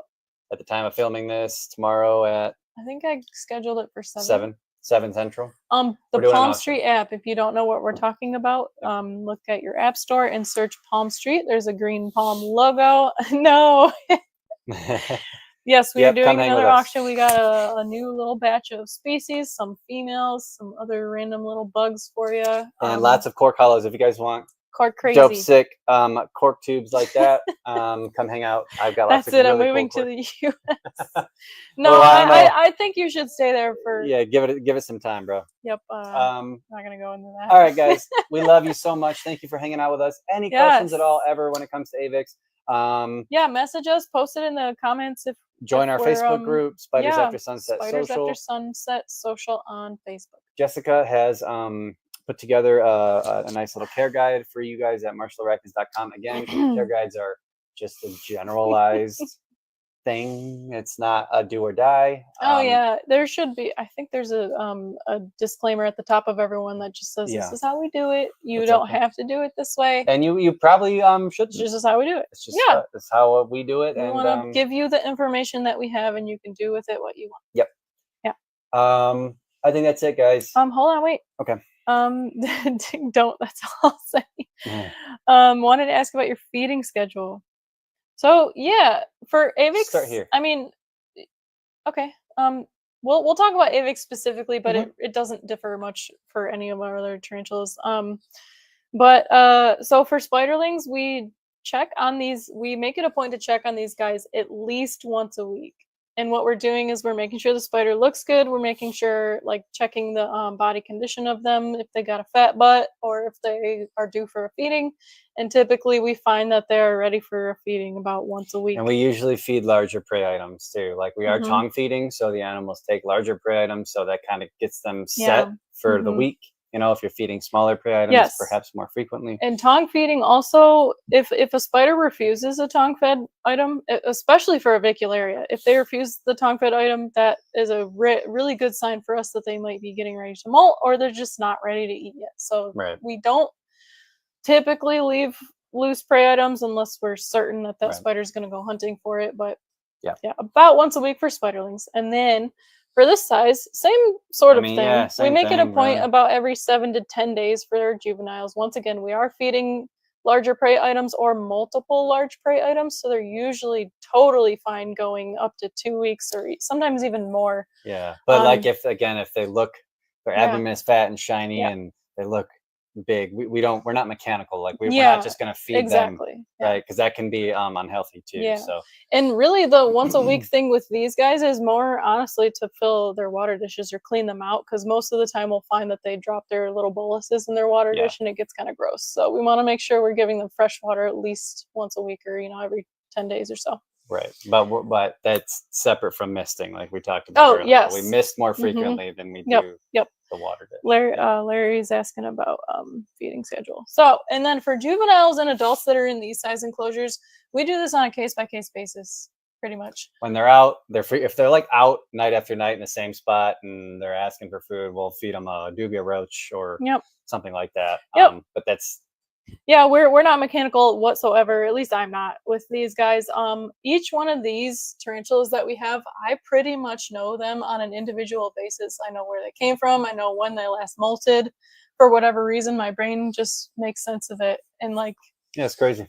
yeah, so I'll kind of like, I have a good idea of when they last molted. I know which spiders have been paired. A lot of our potentially gravid females, I will feed them until they stop asking for food. Definitely. But like juvenile males, I won't keep them too fat or anything like that. But yeah, when they're asking for food, we'll give them food. We'll make sure they're hydrated first and foremost. Yep. But yeah, it changes a lot for those larger juveniles. All right, let me catch up on some of these. Let's see.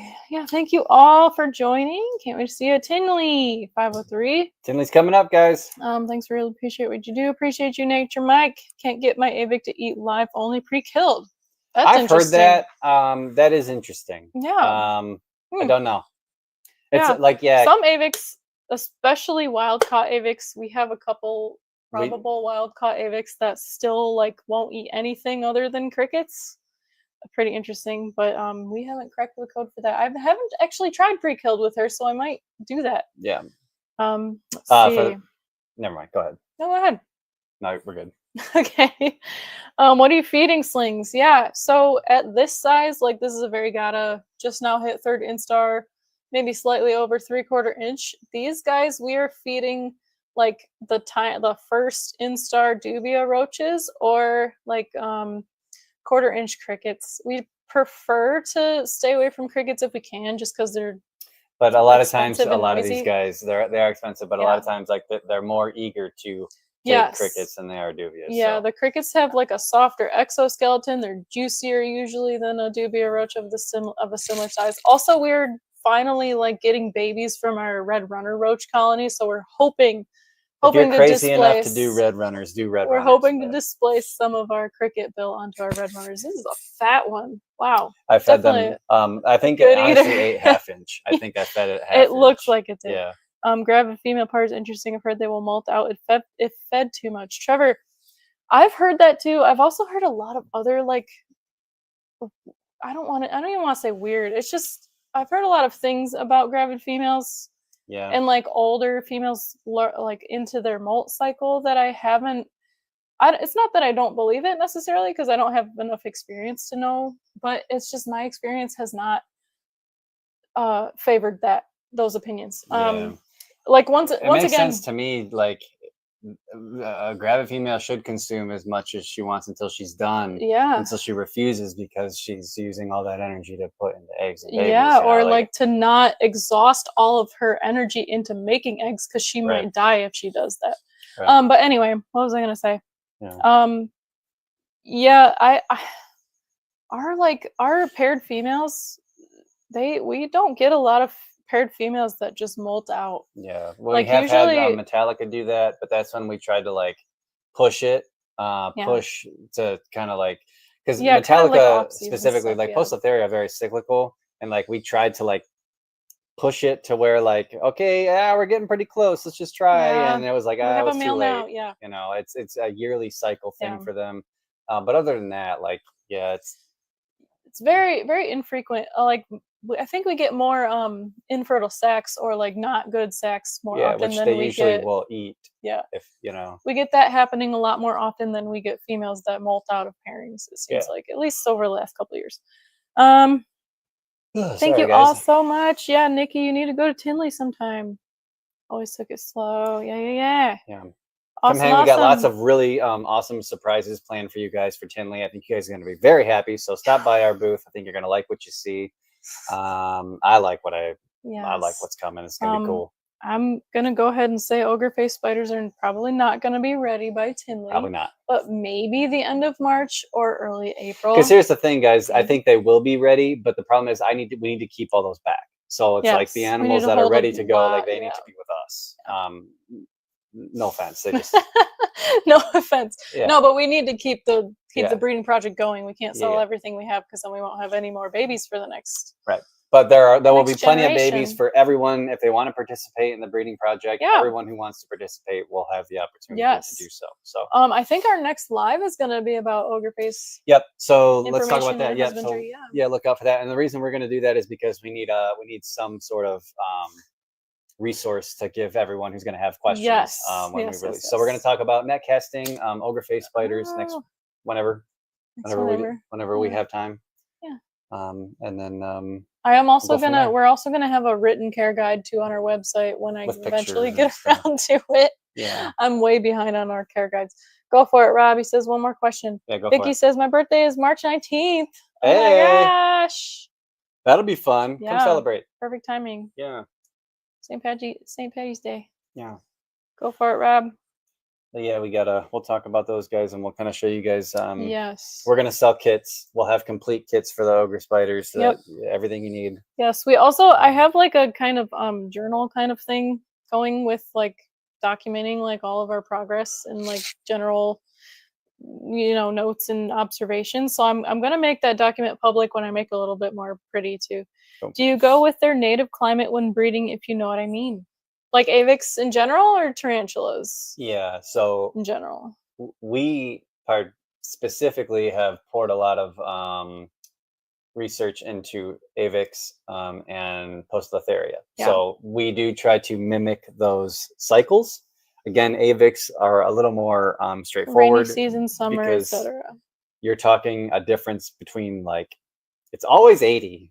Right, but 75, 80. Did it rain? Season generally says. Yeah. So did it rain 60 inches or did it rain 64 inches? You know what I mean? I know that's an exaggeration, but I'm just saying 64 inches. That seems to be the variation.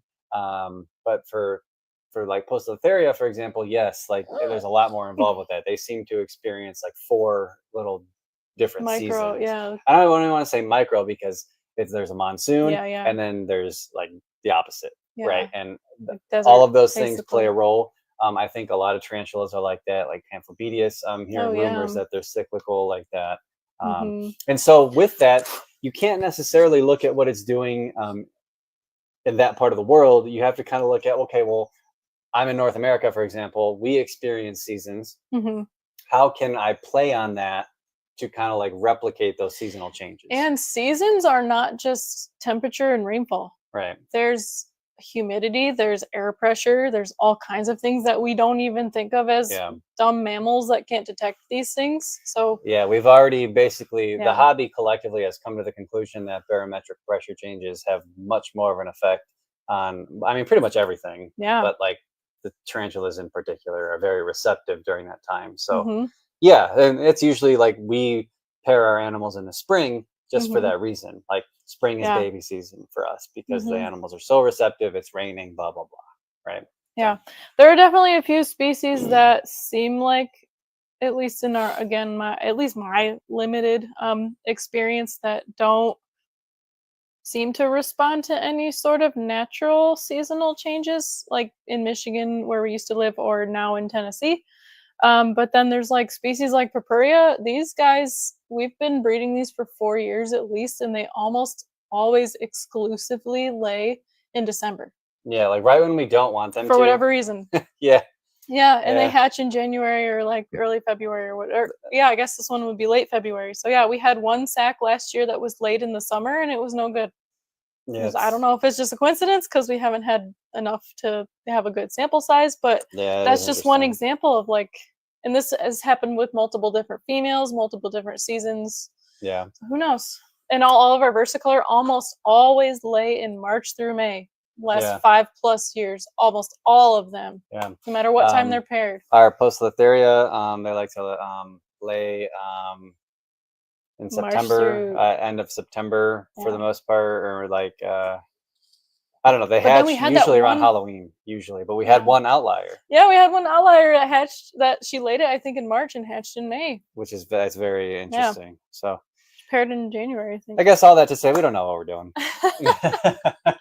In Whatever. general, yes, we do definitely look at the climate for sure. That Yeah. doesn't mean that we replicate it to a T No. necessarily, especially not for all of our species.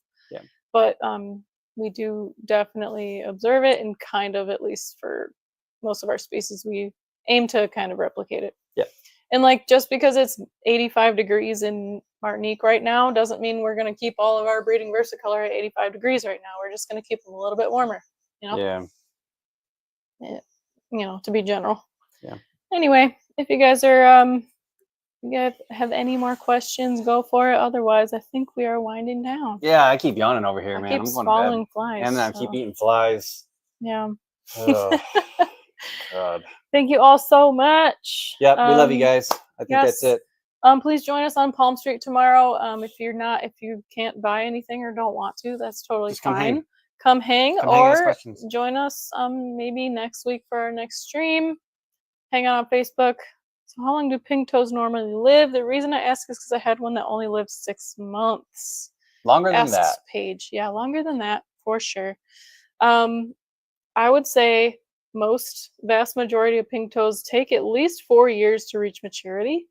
And then, you know, adult females can live 15 plus years for most species. Minitrix might be an outlier just because they're a dwarf species. But they probably live at least 10 plus years. Males 4 to 6 years average, I would say, for the vast majority of pink toes. But yeah, I'm sorry to hear that yours only lived 6 months. It could have been a mature male too. Like That's that might not have been possible. anything you did. If you got a larger one, it could have been. Yes. It could have been that. Yes. It could have been a mature male. Definitely. At the end of its life. So. Yeah, it'll depend on where you got it from and a million other variables. But anyway, thank you all so much. I know we've been saying goodbye for like a half hour, but can't leave you, man. Bye. All right, we love you guys. See you Good next night. time. See ya. You started the stream, right? What stream? Like I didn't.